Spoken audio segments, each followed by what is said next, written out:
You see, people are not only in need of physical healing, they are more so in need of spiritual, emotional, mental healings than anything else.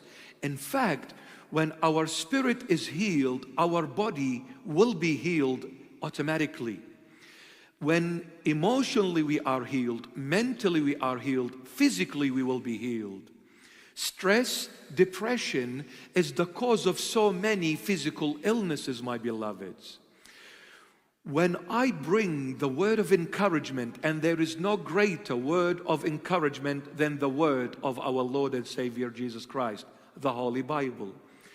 When I come to someone feeling down, someone living in misery, and I come and I begin to talk to them, speak to them, preach to them, encourage them with the word that is the truth, the reviving and the life-giving word of Jesus Christ of Nazareth. When I give him this word, I've given him what? Encouragement. The moment I've given him encouragement, automatically and naturally I've given them healing. Encouragement results in healing. But you see, encouragement is not going to come unless I make that step. The Lord Jesus, He can do anything and everything, and He is in no need of none of us. But that was not His intention. He created us to share His love with us, to share His salvific plan with us. So that's why He needs us out of His own will, not out of need. God is self-sufficient. He is in need of nothing and no one. But out of love, He needs us. Out of His will, He chose to make a need for us to be with Him and for Him. So He needs me to reach out to this person who is suffering. That person is not going to be healed until I go and knock at their door. Servants are vital in the house of the Lord. But those servants, they need to have their heart lined up with the heart of Christ. They need to know who they are and where they are and whom they are serving, in order for their service to be effective, influential, and life-changing and life-saving. So when I've given my heart to the Lord as a servant, the Lord will reveal to me and He will direct me to that person who is suffering. And when He leads me there, guess what? When I speak, the Lord will speak. And when the Lord speaks, darkness turns into light, sadness into joy, death into life. If I bring two people and I'll give them the Lord's Prayer, Our Father who art in heaven, and I'll say to this person, pray this prayer, and exactly the same words for this other person to pray it. This person is disobedient to the Lord Jesus. This other person is obedient to the Lord Jesus, has given his heart to be a true servant of the Lord Jesus. They both prayed the same prayer on a sick person. The disobedient prayed the prayer, nothing happened. The obedient prayed the prayer, the sick got healed. You know why? Because the obedient has favor with the Lord. The Lord is dwelling so pleased with that person. So when that person spoke, Jesus spoke. When this disobedient servant spoke, it was him who spoke those words. But this other one who is obedient, he spoke. Christ spoke through him. And when Christ speaks, the sick get healed, my beloveds. The number 8 blessing is serving is good for your soul. Studies have shown that volunteering is so good for the mind and body that it can ease symptoms of stress and depression, as we mentioned earlier. When you do a volunteer work. Volunteer means there is no reward. Don't just seek a job that pays back. Seek a job that does not pay back and await for your Master Jesus to pay you back for it. When you do work out of volunteer, wholeheartedly, willingly, with a big smile on your face, you want to do it freely, rest assured, it is absolute soothing to the soul. It will alleviate you from so much stress and depression when you do volunteer work in the house of the Lord, with the Lord, for the Lord, and for the people of the Lord Jesus. So maybe you should take up some sort of a volunteer work. And if you need to volunteer in the house of the Lord, please let me know. There is always a need for laborers to labor in the field and the house of the Lord Jesus. We are always in need of volunteers. The number 7 point, as an introduction to service, as a top priority. Your service needs to be a priority. The number 1 thing in the list, not the last thing.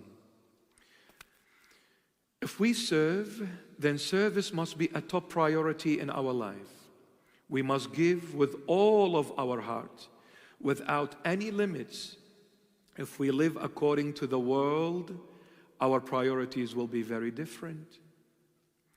The world will teach you that you come first, not others. That's the world. That's why the world is always selfish. And since it's a selfish world, there is too much self-pride. And since there is too much self-pride, there is no humility. When there is no humility, the world will always be ruling, will be a master, will never be a servant. So we need to have our priority in the right manner.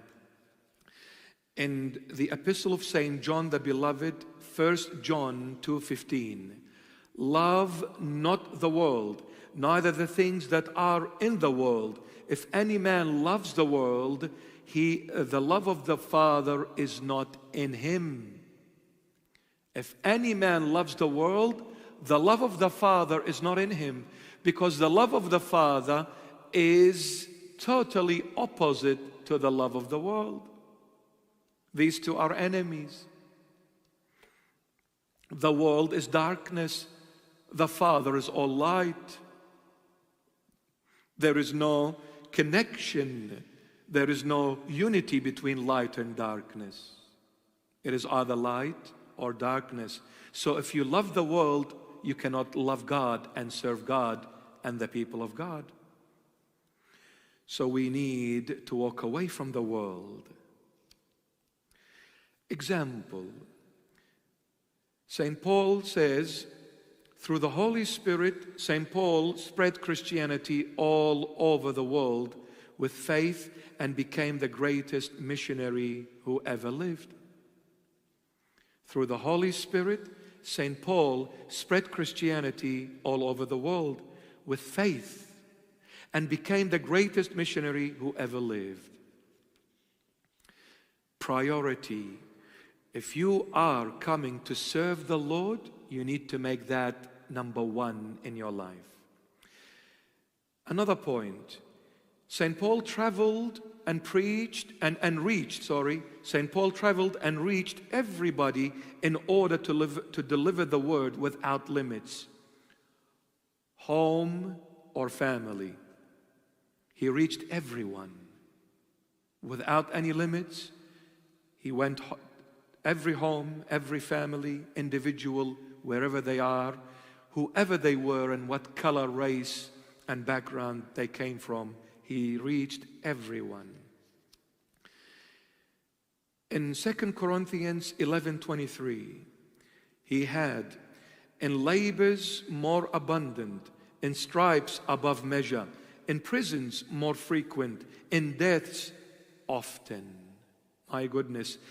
His service for the Lord endured prisons, endured hardships, endured all kind of persecutions. Saint Paul faced all kind of persecutions. He was imprisoned twice, stoned, kicked, punched, bitten by the snake, you name it. But he delivered the word of the Lord in truthfulness, with loyalty, with honesty, and faith in the Lord Jesus. That's why St. Paul's ministry was so influential and changed the whole world and brought the world to Christ, because he prioritized his service for the Lord and made it the number one and the only thing in his life. He was the one who, from the Jews, 5 times I received 40 stripes minus 1. 3 times I was beaten with rods. Once I was stoned. 3 times I was shipwrecked. A night and a day I have been in the deep. 2 Corinthians chapter 11, verses 24 to 25. He is saying, I endured, I encountered all kind of hardships, all kind of stumbling stones, all kind of persecutions, but I walked forth, I never looked back, because my Lord was with me. He sustained me, He upheld me, and I delivered the message, and I was loyal to my Jesus. That's why St. Paul is so unique, so precious, so powerful and influential. Over 2,000 years have gone by now. We still read the epistles of St. Paul, and they are the backbone of the Christian life.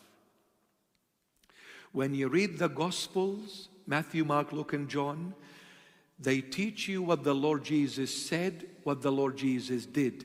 But if you want to learn as a Christian on how to live your day-by-day Christian life, you need to read the epistles of St. Paul. The epistles of St. Paul teach you what you need to do on a daily basis as a Christian person. It gives you practical daily lifestyle of a Christian person. St. Paul is amazing, my beloved. But how did he achieve all this? Because he made the service to his master and the people of his master the number one thing in his entire life.